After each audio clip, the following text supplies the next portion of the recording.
नमस्कार। प्रस्तुत है आज का चिंतन। जिंदगी कैसे जिए। परम पूज्य गुरुदेव का जीवन इस शाश्वत प्रश्न का युगानुरूप समाधान है। यूं इस सवाल को हल करने के लिए परिस्थिति एवं परिवेश के अनुरूप समय समय पर अनगिनत कोशिश होती रही है। इसी के जवाब में न जाने कितने शास्त्र दार्शनिक ग्रंथ रच डाले गए। महावीर, बुद्ध, शंकराचार्य, गोरखनाथ, चैतन्य आदि मनस्वियों ने समूचे जीवन तप करके सामयिक समाधान प्रस्तुत किए। इस पहेली को हल करने के लिए तरह तरह की साधनाएं, प्रणालियों का निर्माण किया। प्रयासों की इस निरंतरता के बावजूद पहेली अनबूझ बनी रही। कारण रहा शाश्वत जीवन दृष्टि का अभाव। सामयिक समाधानों ने समय के अनुरूप निदान तो प्रस्तुत किए, पर वर्तमान परिस्थितियों में उनकी छवि धूमिल पड़ गई। ऐसे में आह्वान उस युग ऋषि का हुआ जो बदलते युग को नवीन जीवन दृष्टि दे, जीवन साधना के नवीन सूत्रों की खोज करे। ज्ञान मूर्ति गुरुदेव का तपोनिष्ठ जीवन ऐसे ही युग ऋषि का जीवन है, जिन्होंने अस्तित्व की सूक्ष्मताओं और बदलती परिस्थितियों के मर्म को परखा और ऐसे समाधान प्रस्तुत किए जो सामयिक होते हुए भी शाश्वत हैं, चिर नवीन है। तथ्य का स्पष्टीकरण उन्हीं के शब्दों में करें तो युग परिवर्तन के साथ साथ परिस्थितियां बदल जाती हैं। पृथ्वी सौर मंडल के साथ अनंत आकाश में भ्रमण करती रहती है। अपनी कक्षा में घूमते हुए भी वह सौर मंडल के साथ कहीं से कहीं बढ़ चली जाती है। इस परिभ्रमण में ब्रह्मांड किरणों की न्यूनाधिकता से मानव शरीर और मानव मन की सूक्ष्म स्थिति में भारी अंतर पड़ जाता है। सांसारिक परिस्थितियां और भौतिक हलचलें, सामाजिक विधि व्यवस्थाएं भी मानव जीवन की मूलभूत स्थिति में भारी अंतर प्रस्तुत कर देती हैं। इस परिवर्तन को ध्यान में रखते हुए ही युग साधना का स्वरूप समय समय पर निर्धारित करना पड़ता है। प्राचीन काल की साधन विधियां उस समय के अनुरूप थीं। परिवर्तन के साथ घटनाक्रम भी बदलेंगे। यदि हेर फेर न किया जाए तो प्राचीन काल में सफल होने वाली साधनाएं अब सर्वथा निरर्थक और निष्फल सिद्ध होती रहेंगी। निसंदेह न तो पहले जैसी परिस्थितियां हैं और न जीवन का पुराना सिलसिला ही बाकी है। लंगोटी लगाकर जंगल में रहने, कंदमूल फल खाने की बात सर्वसाधारण के लिए आज बड़ी बेतुकी है। शहरों की भीड़ भाड़ में न तो अब जंगल बचे हैं और न ही कंदमूल फल। फिर शारीरिक स्थिति भी बदल गई है। वर्तमान मानव शरीर में पहले जैसी कठोरताओं को सहने की क्षमता अब कहाँ बची है। पुराने शास्त्रों में प्रतिपादित कृच्छ व्रतों की कठोरताओं को सामान्य मनुष्य शायद एक दिन भी न सह सके। यही क्यों मन भी अब परिवर्तित स्थिति में है। पहले का सहज सरल भाव प्रवण मन अब तार्किक, कूटनीतिक और प्रपंची हो गया है। श्रद्धा का स्थान अब तर्क ने ले लिया है। विश्वास की जगह संदेह ने घेर ली है।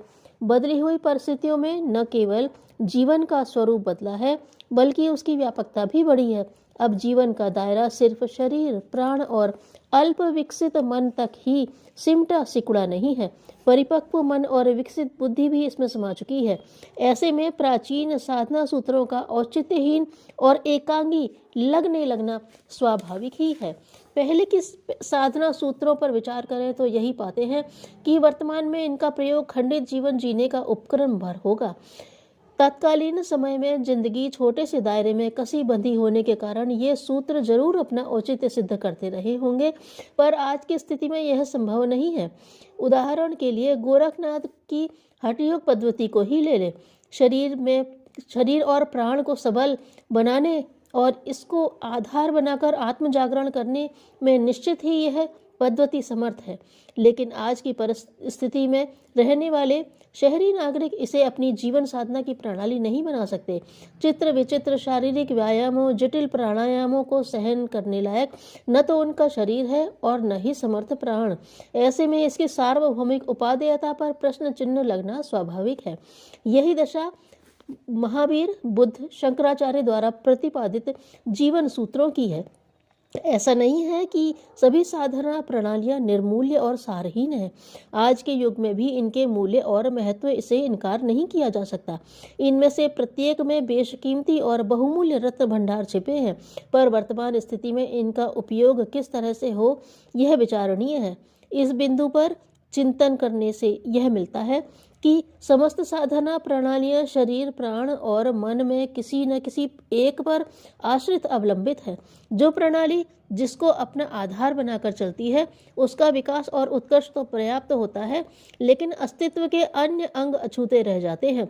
उदाहरण स्वरूप हठ योग शरीर को विकसित करता है, तंत्र साधनाएं प्राण को सबल बनाती हैं, पतंजलि के योग सूत्र मन का विकास करते हैं, शंकराचार्य का वैदांतिक ज्ञान बौद्धिकता को उत्कर्ष प्रदान करता है, पर परिणाम में स्थिति कुछ ऐसी रहती है जैसे किसी आदमी के पैर मोटे हो जाएं, शेष अंग दुर्बल बने रहे, अथवा पेट फूलकर बाहर निकल आए, शेष अवयव दीन दुर्बल बने रहे। इस बेडौल और भद्दी स्थिति से बचने का एक ही उपाय है कि समस्त साधना प्रणालियों के मणिमुक्तकों को कलात्मक ढंग से पिरोकर एक समर्थ प्रणाली बनाई जाए।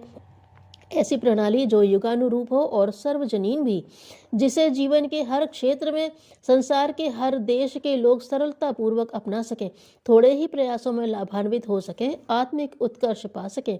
युग ऋषि गुरुदेव के प्रयासों में यही सौंदर्य साकार हुआ है।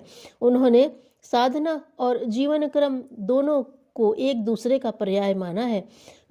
यूँ यह बात किसी को कहने सुनने में साधारण लग सकती है, लेकिन जिन्होंने पद्धतियों पर शोध की है, साधकों के जीवन का बारीकी से अध्ययन अन्वेषण किया है, वे इस विरल सुयोग को पाकर सुखद आश्चर्य से भर जाएंगे।